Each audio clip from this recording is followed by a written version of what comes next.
जितनी भी देखो सीएसएस आपकी होंगी ना यहाँ पे, जैसे मैंने अगर मान लो पब्लिकली सर्च कर लिया तो पूरा प्रोजेक्ट के अंदर जहाँ जहाँ मिलेगा मुझे यहाँ पर आ जाएगा। फिर मैं क्या करूँगा, सिंपल वो देखूंगा लोकेशन कहाँ कहाँ है वो। जैसे ये देखो मुझे दिख रहा है यहाँ पर, ये सब चेंज कर लिया आपने यहाँ पर।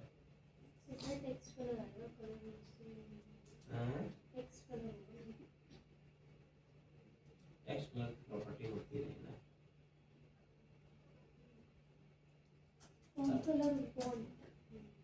कलर काम करना चाहिए इस पे, ऐसे नहीं काम करता है। होता है एक प्रॉपर्टी, होता कलर ही है, एप्लीकेबल नहीं कभी कभी कुछ चीजें होता है, ब्राउजर वाइज भी कभी कभी चीजें होती है, कोई इशू नहीं।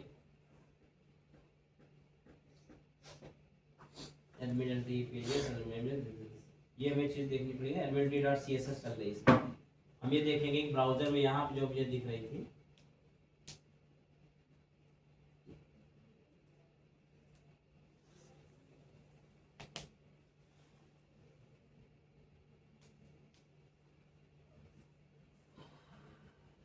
ये इसकी दूसरी सीएसएस है ना, तो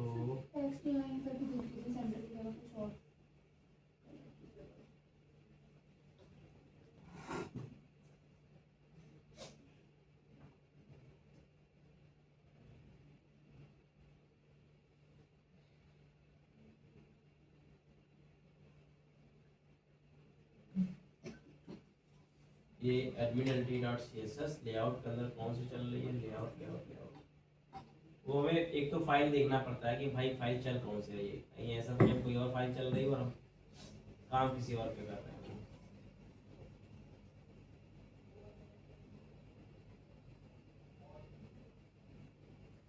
main.css चल रही है इसमें, अच्छा ये इस वजह से हमने css चेंज कर रहे हैं, मेन चल रही है यहाँ, मिनीफाइड चल रहा है। ठीक है, मिनीफाइड आपको अभी नहीं चलाना है। अगर आप डेवलपमेंट मतलब अगर आपको ओरिजिनल फाइल में चेंजेस का ध्यान रखना, अगर ओरिजिनल फाइल चेंजेस करनी है तो मिनीफाइड में नहीं कर पाएंगे, क्योंकि मिनीफाइड तो कंप्रेस्ड होता है, हम नॉर्मल वर्जन पे लेके जाएंगे।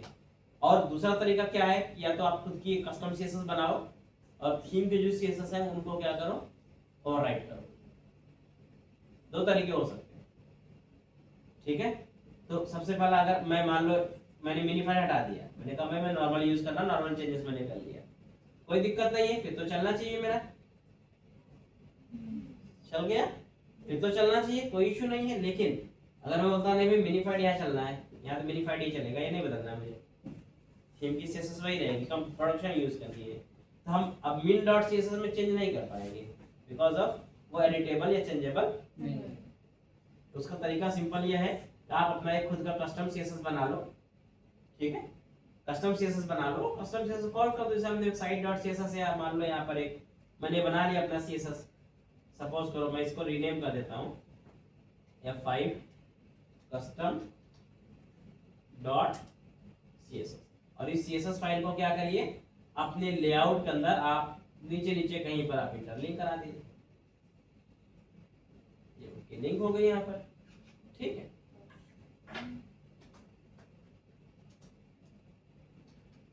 अब हम क्या करेंगे, जो सीएसएस मैंने यहाँ चेंज किया है, यहाँ पर ध्यान रखना कैसे करना है आपको है, अब ये वाली काम तो करेगा नहीं, तो यहाँ पर हम क्या करेंगे, सेम क्लॉज को उठाएंगे, इसको यहाँ चिपका देंगे कस्टम सीएसएस में।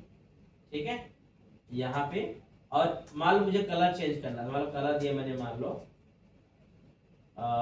लो यहाँ फॉरेस्ट ग्रीन ही दे दिया, बट यहाँ पर हम ओवरराइट करने के लिए हमेशा क्या यूज करेंगे, इंपॉर्टेंट, क्योंकि वही सीएसएस कहीं और भी लिखी गई है, वही यहाँ भी है, तो जब तक आप इंपॉर्टेंट नहीं लगाओगे तब तक आपका ओवरराइट नहीं करेगा वो, तो आपको इंपॉर्टेंट से इसे हाई मार्क करना पड़ेगा, हाई प्रायोरिटी, तभी आपकी क्या होगी, एप्लीकेबल, मतलब सेम क्लास ओवरराइट हो गई यहाँ पर इस सीएसएस के साथ, उसकी अपनी तो चलेगी, बस अपनी भी आपकी चलेगी। ग्रीन कलर आ गया।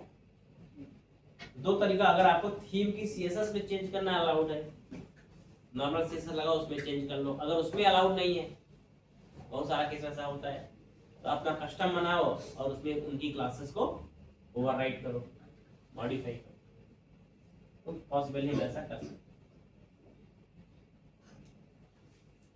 सर ये सीएसएस इसमें मतलब इंटीग्रेट करना इतना कॉम्प्लेक्स, मतलब थोड़ा सा कॉम्प्लेक्स तो है। तो सर जैसे हम रिएक्ट फ्रेमवर्क में कोई मॉडल बना रहे हैं, मतलब एक पूरा उसको इंटीग्रेट कैसे करेंगे इसके अंदर, मतलब रिएक्ट का कोड इसके अंदर ही बिल्ट बनाना पड़ेगा या फिर रिएक्ट की फाइल इसमें अटैच नहीं देखो, रिएक्ट में जैसे थीम आई, ये जो थीम हमने यहाँ पे यूज किया, ये थीम आपकी जो है बूटस्ट्रैप थीम और ये नॉर्मल थीम है, ठीक है। जब आप रिएक्ट पे यही थीम यूज करने जाओगे, वहां पर आपको रिएक्ट की थीम मिलेगी।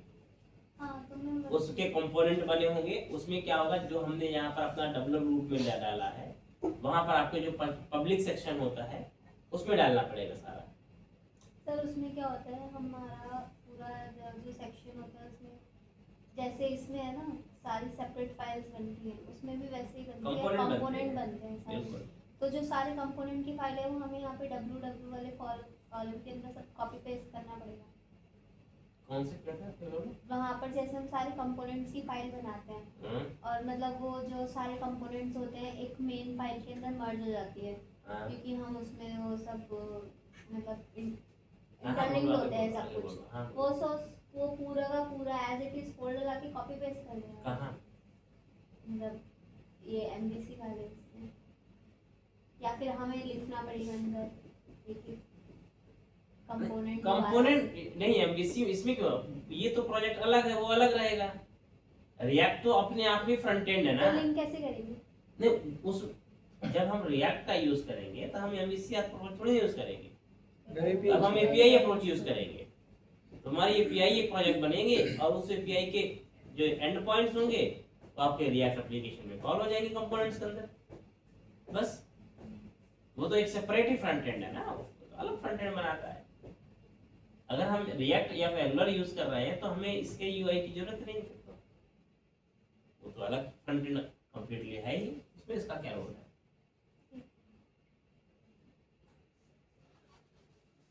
ठीक तो है सर अब जैसे रिएक्ट का एंगुलर वगैरह आ गया है तो कोई यूज करता है बूटस्ट्रैप और उसको? अरे भाई, रिएक्ट एंगुलर के अंदर भी जो थीम होंगे वो तो बूटस्ट्रैप होगा, उनमें सीएसएस नहीं, उनको भी ऐसे चाहिए। एमवीसी में अलग से ये पूरा फाइल क्रिएशन करके ये सब कोई करता है अभी? मतलब आज की डेट अरे में बहुत है, अभी करता कोई नहीं, 80% अभी है, 70% काम होता है इनपे। जो बड़े बड़े प्रोजेक्ट हैं वो रिएक्ट और एंगुलर आने से बदल थोड़ी जाएंगे एक दिन में। जो चीज सालों में बनी हुई है, जिसको बनाने में 5-5 साल, 6-6 साल, 10-10 साल लग गए हैं, अब वो रिएक्ट आ जाएगा तो उसको लोग तुरंत बदल देगा। सर उसे चेंज करने में 1 साल लग जाएगा। एडॉप्ट नई टेक्नोलॉजी एडॉप्ट करना इतना आसान इंडस्ट्री के अंदर नहीं है, बहुत मुश्किल काम है और उसके लिए बहुत चैलेंज आता है, इतना मतलब बहुत जस्टिफिकेशन देना पड़ता है। एक मान लो प्रोजेक्ट में हमारे पास डॉटेड कोर में नॉर्मल एमवीसी चल रहा है, या मान लो हमने एपीआई अप्रोच में अपना बूटस्ट्रैप मान लो चला रहे हैं। अब कल को अगर मैं अप्रोच कर दूं कि नहीं मुझे रिएक्ट में इसे ले जाना है, तो अब सबसे पहले पॉइंट आएगा कि रिएक्ट में जाना है क्यों है आपको। आपको सबसे पहले उसकी कंपनी के पॉइंट ऑफ व्यू से प्रॉफिट बेनिफिट बताने पड़ेंगे कि कंपनी को उससे क्या बेनिफिट होगा।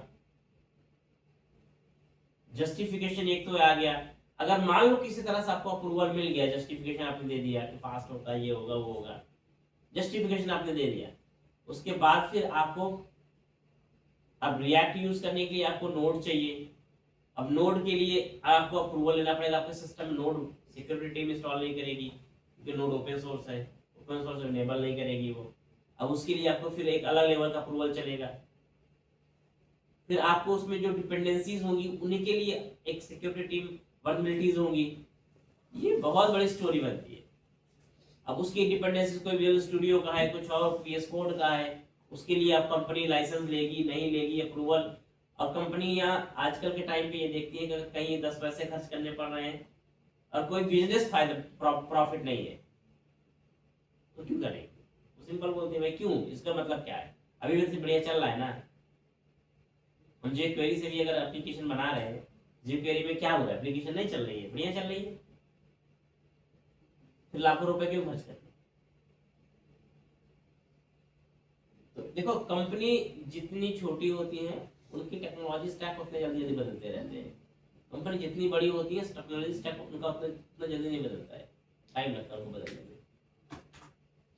कि किसी नई चीज को अडॉप्ट करना इतना आसान नहीं होता है जहाँ पर बिजनेस हो रहा है, क्योंकि एक दिन भी अगर उनका बिजनेस उसकी वजह से कहीं आपकी नई चीजों की हाइपर हो गया ना तो आपका सारा कहानी खत्म, पूरा सिस्टम डैमेज हो गया, फिर तो कोई फायदा नहीं आपके सिस्टम बनाने का। इंपॉर्टेंस वो है। ठीक है, तो अब देखो पेज तो इंटीग्रेट हमारा हो गया, थीम भी इंटीग्रेट हो गई। अब मेन क्या है, अब मेन हमें थोड़ा सा फ्लो पे बात करना है। इसका फ्लो कैसे वर्क करता है। जब हमारी एप्लीकेशन लोड होती है, फर्स्ट ऑफ ऑल सबसे पहले मेरे पास क्या होना चाहिए, मेरा लॉगिन पेज आना चाहिए। And once if I log in that, फिर क्या होना चाहिए, मेरा डैशबोर्ड आना चाहिए। फिर डैशबोर्ड में अपना रजिस्ट्रेशन वगैरह वगैरह वगैरह जो भी करना चाहूँ मैं कर सकता हूँ। ऐसा होना चाहिए। एक यूजर हम बनाएंगे नॉर्मल, बाकी यूजर सारे हमारे बन जाएंगे इंटरनल, मतलब फिर वो लॉगिन करने के बाद यूजर क्रिएट होंगे, उनको फिर लॉगिन एक्सेस। तो अब सबसे इंपॉर्टेंट चीज है कि हर प्रोजेक्ट के अंदर या मैक्सिमम प्रोजेक्ट के अंदर जो कॉमन फंक्शनैलिटीज है वो होती है आपकी यूजर मैनेजमेंट। यूजर मैनेजमेंट का क्या मतलब होता है प्रोजेक्ट के अंदर, एप्लीकेशन के अंदर।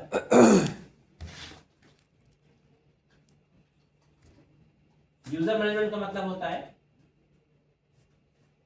Create and manage users,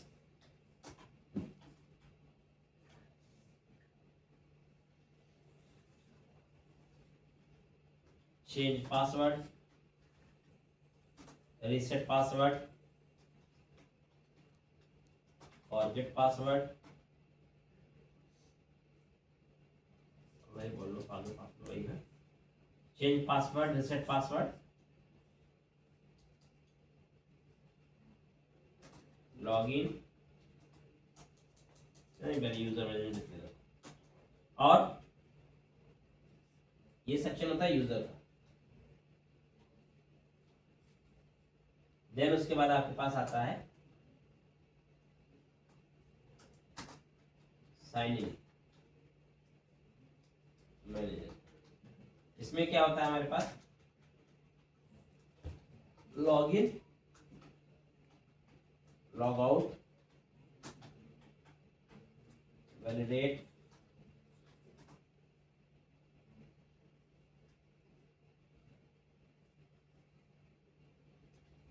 authorise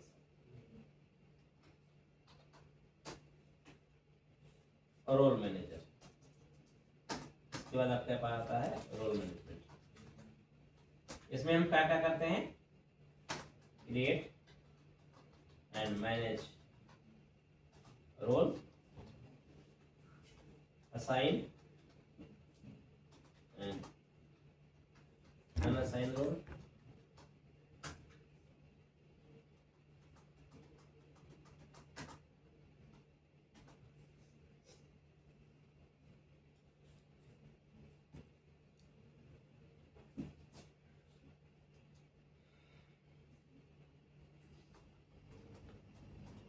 provide role based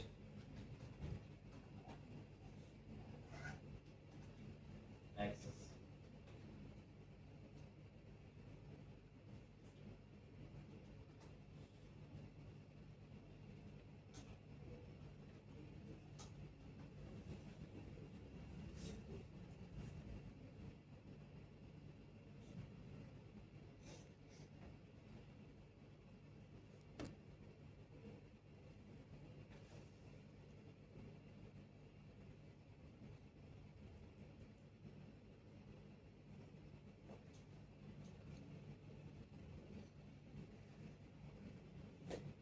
ये एक बेसिक चीज है जो मैंने आपको समरी बताई।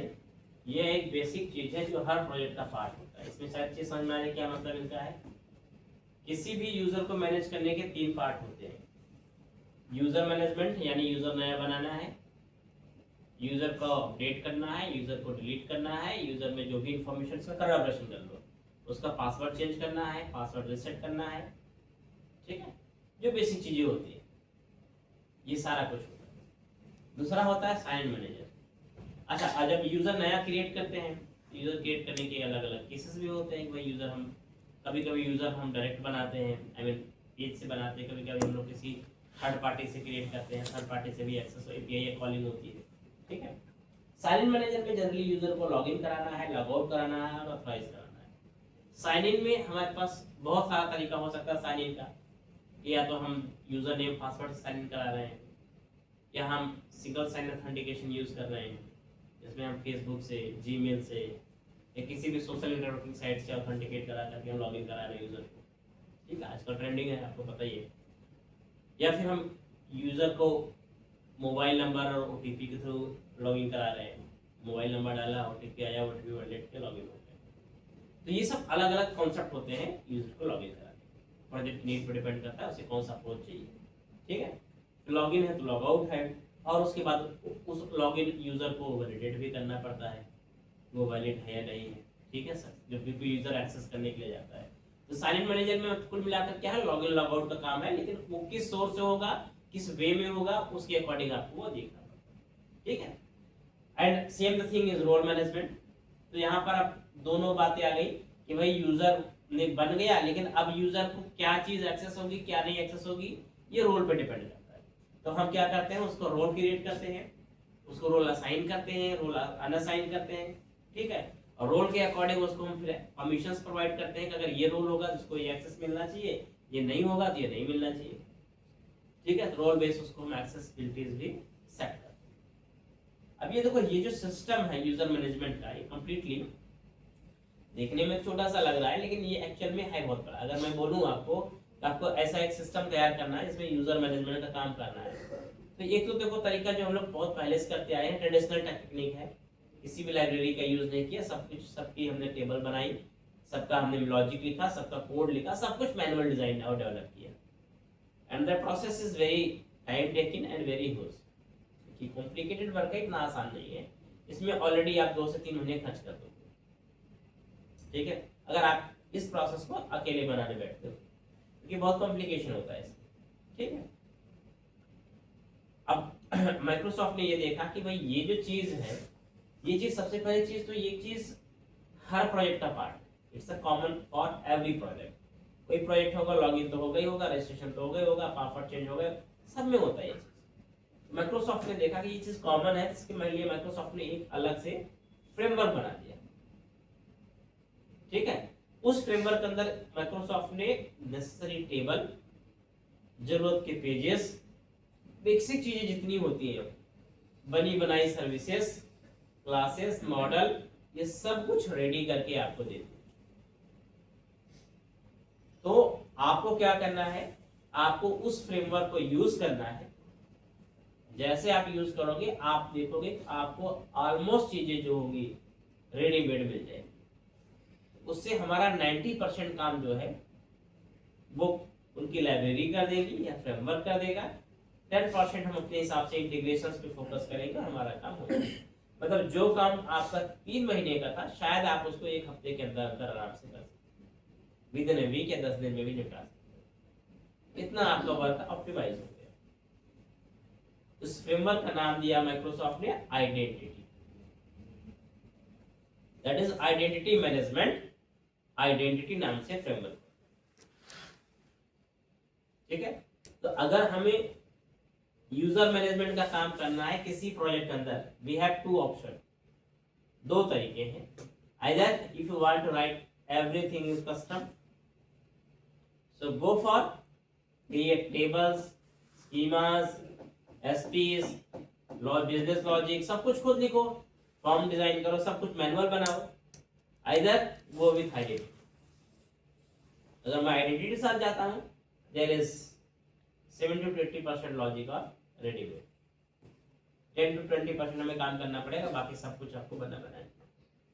ठीक है, तो आजकल प्रोजेक्ट के अंदर फास्ट डिलीवरी के चक्कर में, ठीक है, तो क्या करते हैं हम लोग बेसिकली करते हैं वो ये है कि हम किसी प्रोजेक्ट के अंदर आइडेंटिटी को ही कस्टमाइज और सेटअप कर लेते हैं। एक बार मेहनत होती है भाई, अगर मान लो 10 प्रोजेक्ट में बना रहा हो तो 10 के अंदर लॉगिन और मैनेजमेंट जो होगा वो तो सेम ही रहना ना, वो थोड़ी बदलता है। मैं अगर अपनी आइडेंटिटी को एक बार प्रॉपर कस्टमाइज करके सेटअप करके रख लूँ, तो जहां जरूरत पड़ेगी बस वो फोल्डर कॉपी पेस्ट मारना होगा मुझे, और 10 जगह यूज करना चाहो 100 जगह यूज करना चाहो। तो इंडस्ट्री के अंदर जो डेवलपर्स हैं वो क्या करते हैं, अपने अपने आप में आइडेंटिटी को कस्टमाइज करके रख लेते हैं प्रॉपर, एक बार बना के, मतलब एक सेटअप बना के पूरा रख लेते हैं। अब जिस प्रोजेक्ट में जहां भी नया स्टार्ट करना होता है बस वो फोल्डर उठा के चिपका देते हैं, बस काम खत्म। तो जो शायद एक बार मेहनत होती है, जो शायद काम आप 10 दिन का था वो आप 2 घंटे में भी निपटा सकते हैं। ये सेटअप रेडी है, माइग्रेशन करना है, माइग्रेशन कमांड चलाओगे बस सब कुछ बन के अपने आप आ जाएगा, पेज सेटअप पेज रेडी रहेंगे सारे। तो ये काम बहुत आसान है,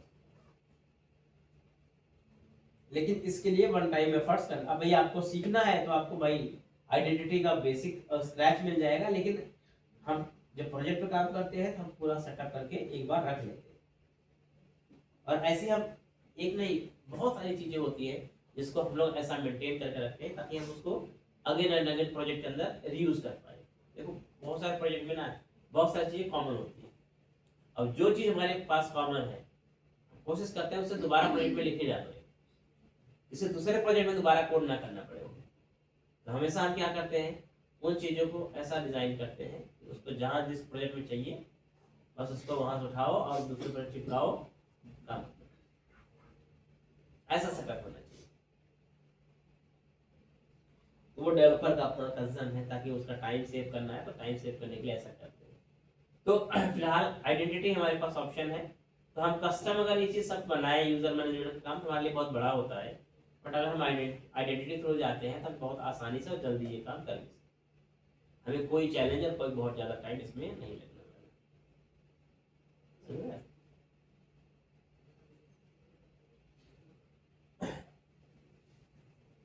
तो सबसे इंपॉर्टेंट चीज तो ये है। दूसरी चीज ये है कि आपको नेक्स्ट लेवल पे लॉगिन रजिस्ट्रेशन आपने कर लिया, इसी में हम लोग अब क्या करेंगे, अपना ऑथेंटिकेशन इनेबल करेंगे। सबसे पहली चीज इसमें हम ऑथेंटिकेशन इनेबल करेंगे और लॉगिन वगैरह चेक करेंगे, इसके अंदर प्रॉपर लॉगिन हो रहा है, लॉगिन पेज जाना चाहिए, ऑथेंटिकेट होना चाहिए। और इसी में मैं आइडेंटिटी आपको कॉन्फ़िगर करके बता दूंगा, जिससे आप लॉगिन रजिस्ट्रेशन की फंक्शनलिटी विद डेटाबेस कर लेंगे, डेटाबेस सारी फंक्शनलिटी हो जाएगी। तो लॉगिन रजिस्टर करना, लॉग आउट करना, यूजर को आपको मैनेज करना, सब कुछ क्लियर हो जाएगा इससे। ठीक है, फिलहाल के लिए सबसे पहला काम ये है, अगर आपको आइडेंटिटी सेटअप करना है तो आपको वही आप जो एंटिटी फ्रेमवर्क सेटअप करते हैं सेम प्रोसेस रहेगा, कुछ भी चेंज नहीं होने वाला है, प्रोसेस विल बी सेम, बस केवल एंटिटी फ्रेमवर्क जगह पे आपको आइडेंटिटी फ्रेमवर्क इंस्टॉल करना है, इंस्टॉलेशन चेंज हो जाएगा। और जहां पर आप डीबी कॉन्टेस्ट क्लास में इनहेरिट करते हैं उसकी जगह पे आइडेंटिटी डीबी कॉन्टेस्ट नाम की क्लास है, बस उसे यूज करना है, बाकी प्रोसेस सेम रहने वाला है, बाकी चीजें सेम रहेगी।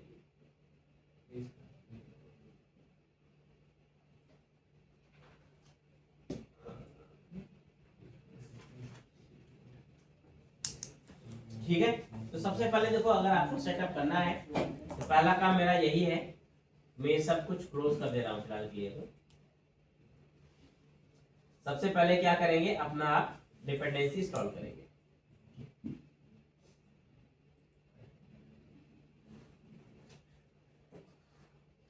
और आइडेंटिटी सर्च करिए,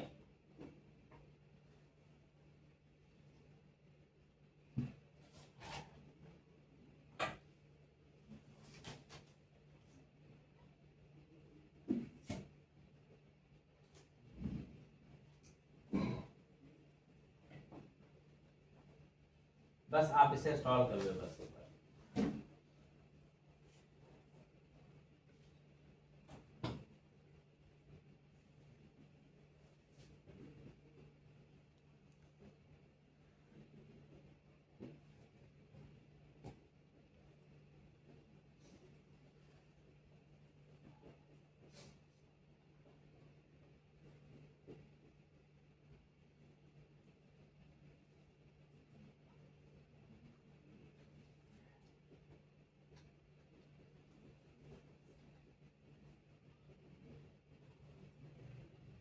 एसक्यूएल सर्वर और प्ले टूल, ये दो टूल आपके पास इंस्टॉल करने हैं, वो भी आप इंस्टॉल कर लो सेम वे में।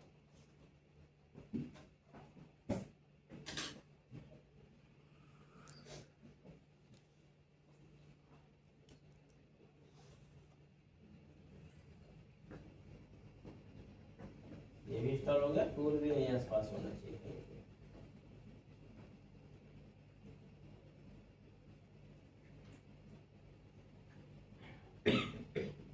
एंटिटी फ्रेमवर्क,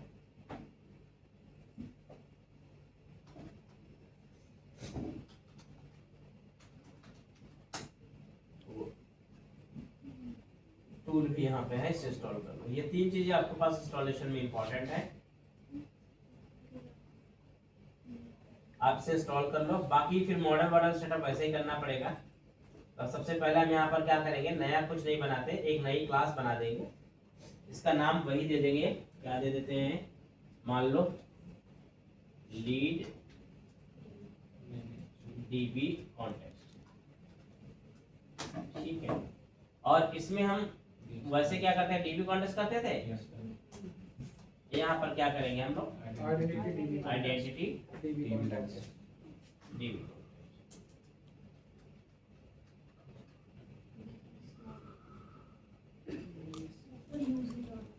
नहीं, ये फ्रेमवर्क भी आपको इंस्टॉलेशन हो जाएगा, ठीक है। तो हो गया मेरा इंस्टॉलेशन डन, और मेरे चीजें हो गई, मतलब कुछ नहीं करना, बाकी चीजें सेम प्रोसेस रहना है, ठीक है।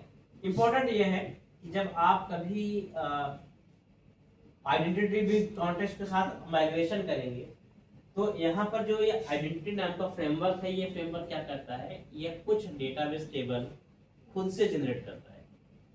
मतलब जिसका मॉडल आप नहीं बनाओगे, ये जो यूजर मैनेजमेंट को चाहिए, जैसे यूजर मैनेज करने के लिए, रोल मैनेज करने के लिए, लॉगिन के लिए, ये 6 से 7 टेबल खुद ही जनरेट कर लेता है, ठीक है। और ये आपको ऑप्शन भी देता है कि आप चाहे तो इसकी टेबल जो है आप सेम इज यूज करो, और अगर आपको लगता है कि उस टेबल में कुछ कस्टमाइजेशन है तो कोई इश्यू नहीं है, आप उन्हें कस्टमाइज भी कर सकते। मतलब आपको लगता है टेबल के अंदर 2-4 फील्ड बढ़ाने हैं, वो दैट बढ़ा दो, कोई इश्यू नहीं, बढ़ जाएगा। तो वो चीज सब कुछ पॉसिबल ये कर देगा, ठीक है, जब आप माइग्रेशन करेंगे। बाकी जो प्रोसेस है that will be the same. जो आप कनेक्शन स्ट्रिंग सेटअप करना है, जो कॉन्फ़िगरेशन करना है, वो सब कुछ आपका सेम रहने वाला है, उसमें कोई चेंज आप नहीं करने वाले, ठीक है। तो एक बार एक फ्लो में फिर से देखते हैं इसको, क्योंकि हमें प्रोसेस वही सारे फॉलो करने पड़ेंगे, 6-7 स्टेप जो आपके हैं वो आपको लेके चलने पड़ेंगे। तो हमें क्या क्या करना पड़ेगा, सबसे पहले कनेक्शन स्ट्रिंग सेटअप करनी पड़ेगी, फिर हमें क्या करना पड़ेगा, program.cs में उसे कॉल करना पड़ेगा ना, फिर उसके बाद आप जो भी स्टेप्स हैं आपको वो चीज सब कुछ फॉलो करनी पड़ेगी, ठीक है। चाहे आप किसी प्रोजेक्ट से उठा लो, अगर मान लो देखता हूँ किसी प्रोजेक्ट में है,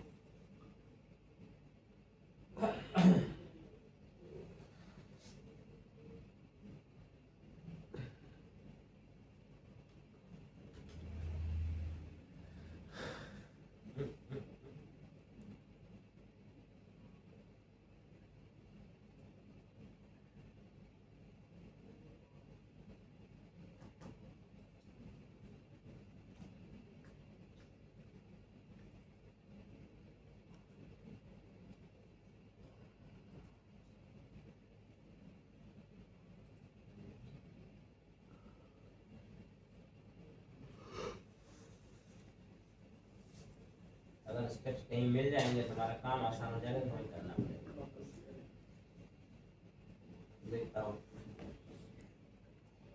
एंटायर माय एपीआई एमएससी प्रोड मॉडल पता चल जाएगा कहीं अगर होगा।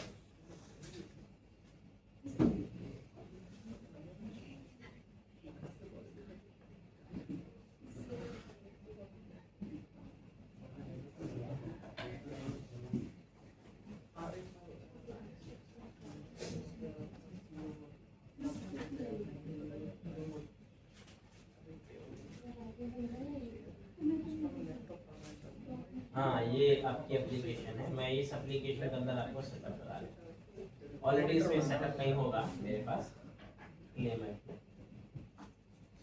तो सबसे पहले हमारे पास क्या क्या चीज़ चाहिए मैं आपको बता दूँ। सबसे पहले कनेक्शन स्ट्रिंग चाहिए आपको, तो आपको क्या करना है, कनेक्शन स्ट्रिंग उठाना है, ठीक है। ये कनेक्शन स्ट्रिंग फिक्स कर लेंगे हम लोग बाद में, बट अभी के लिए मैं यूज़ कर लेता हूँ। कनेक्शन स्ट्रिंग डाल दिया, स्टेप देखते रहना। डेटा सोर्स ये आपका सर्वर का नेम हो गया। इसके लिए आप फिक्स करने के लिए क्या करेंगे, वही सर्वर एक्सप्लोरर, ठीक है। और भी डीबी नाम का यहाँ पे डेटा फ्रेम बनाया था पिछले क्लास में, एक नया डेटाबेस यहाँ बना देते हैं, ठीक है। सर्वर का नेम 2312, यही तो है सर्वर का नेम। मैं एक काम करता हूँ, रिफ्रेश करता हूँ, शायद यहाँ मिल जाएगा। अगर नहीं मिला तो हम टाइप कर लेंगे।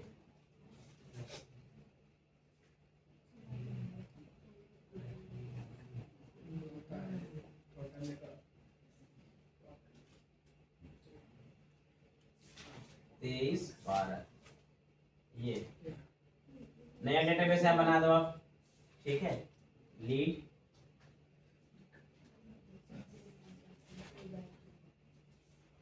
MGDB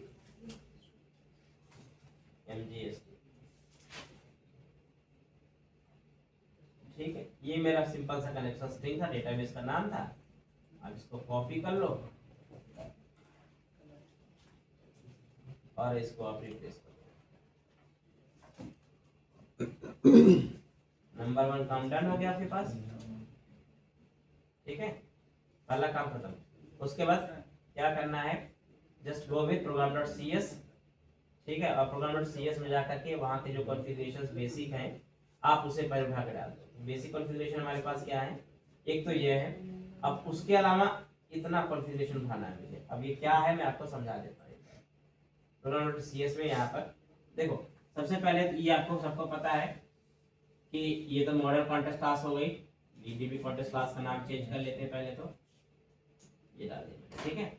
अब देखो सबसे इंपॉर्टेंट है ये वाला पार्ट, सबको पता है। डीबी कॉन्टेक्स्ट है services dot add DB context, और कॉन्टेक्स्ट क्लास का नेम, उसका कनेक्शन स्ट्रिंग का नाम, that is the DB connect. Good, ये मेरे पास हो गया।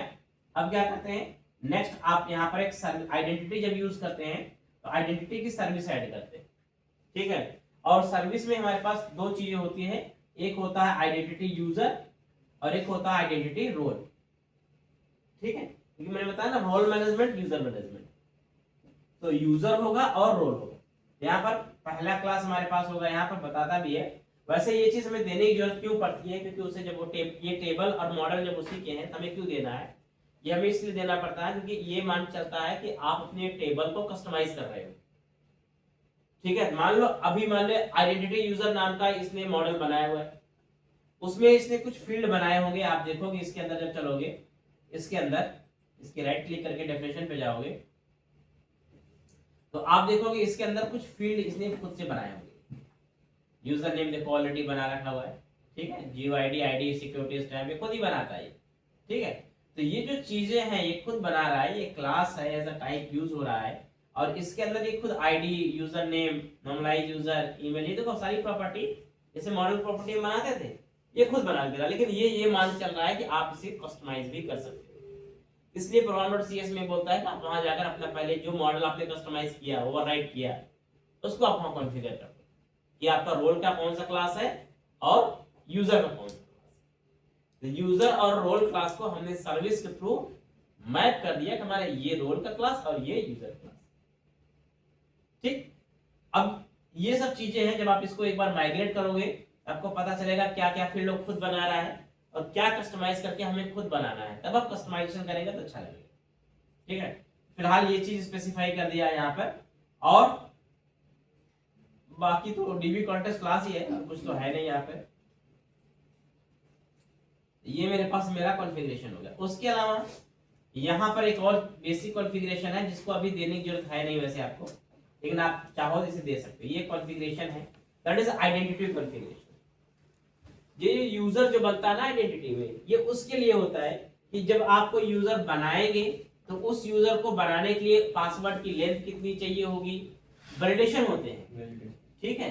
पासवर्ड की लेंथ कितनी चाहिए, पासवर्ड स्ट्रॉन्ग चाहिए, नॉर्मल चाहिए, या ईमेल एड्रेस रिक्वायर्ड है। एक होता है 2 फैक्टर ऑथेंटिकेशन, आप यहाँ से इनेबल कर सकते हैं, 2 फैक्टर भी आपको चाहिए।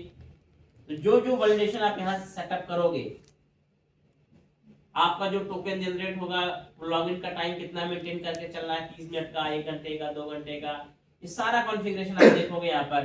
आप जब आप लॉगिन करेंगे और गलत अटेम्प्ट करेंगे लॉगिन, तो कितने लॉगिन अटेम्प्ट के बाद आपको लॉक करना है अकाउंट को, वो भी फीचर इसके अंदर है। तो आपने यहाँ देखो सिंपल मैंने दिया हुआ है लॉक आउट ना, मैक्स फेल्ड एक्सेस अटेम्प्ट 3, तो 3 बार अगर आपने गलत अटेम्प्ट कर लिया उसके बाद अकाउंट आपका लॉक हो जाएगा। ये सारा वैलिडेशन है यहाँ पर, required lower case, required upper case, password में क्या क्या चाहिए आपको, रिक्वायर्ड डिजिट, रिक्वायर्ड अल्फान्यूमेरिक, क्या क्या चाहिए, ये सारा वैलिडेशन आपका यहाँ पे। तो जब आप कभी यूजर क्रिएट करेंगे लॉगिन करेंगे तो ये वैलिडेशन उठाएगा, वो कॉन्फ़िगरेशन उठा लेगा, और आपको जो भी कस्टमाइज करके सेटअप करना आपको यहीं से कर दो, कोई इशू नहीं। इसे बेसिक सेटअप करने का मतलब यही। तो ये मेरी सर्विस हो गई। तो हमारे पास दो चीज हुई, हमने डीबी कॉन्टेक्स्ट बना दिया और अपना यहाँ पे सर्विस सेटअप कर दिया। देखो हमने कोई भी मॉडल बनाया नहीं, क्योंकि अभी हम आइडेंटिटी के डिफॉल्ट मॉडल पे काम कर रहे हैं, हम बाद में उसे चेंज भी करेंगे, ठीक है। तो अब हमारे पास कुछ और नहीं है, अब हम सिंपल ये कर सकते हैं, बस माइग्रेशन चला दो, बस माइग्रेशन चला दो। माइग्रेशन चला दोगे तो आपका सारा काम हो जाना चाहिए, ठीक है। मतलब इसके बाद हमें कुछ करना नहीं है इसमें, बाकी उसके बाद सर्विसेज का हम यूज करेंगे, ऑथेंटिकेशन एनेबल करेंगे, सर्विस का यूज करेंगे और अपना लॉगिन वगैरह रजिस्ट्रेशन करेंगे फिर। लेकिन इतना करने से हमारा जो बेसिक सेटअप है ना आइडेंटिटी का, हो गया इतने में। तो यही वाला हाँ, लॉगिन वगैरह के लिए यूज करना पड़ेगा ना। अच्छा, एक और चीज मैं भूल गया अभी, एक और चीज वो लास्ट है ये सब तो आपने कर लिया, हाँ, लेकिन डीबी कॉन्टेक्स्ट के अंदर आपने वो अपना सेटअप नहीं किया ना, dB context option.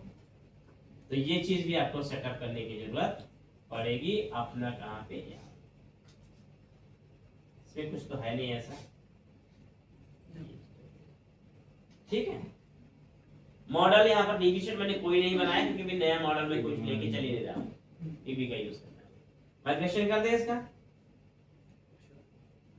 Tool, navigate package console, command चलानी है आपको। दो कमांड, कौन कौन कमांड है, ऐड माइग्रेशन, M1 नाम दे दिया मैंने,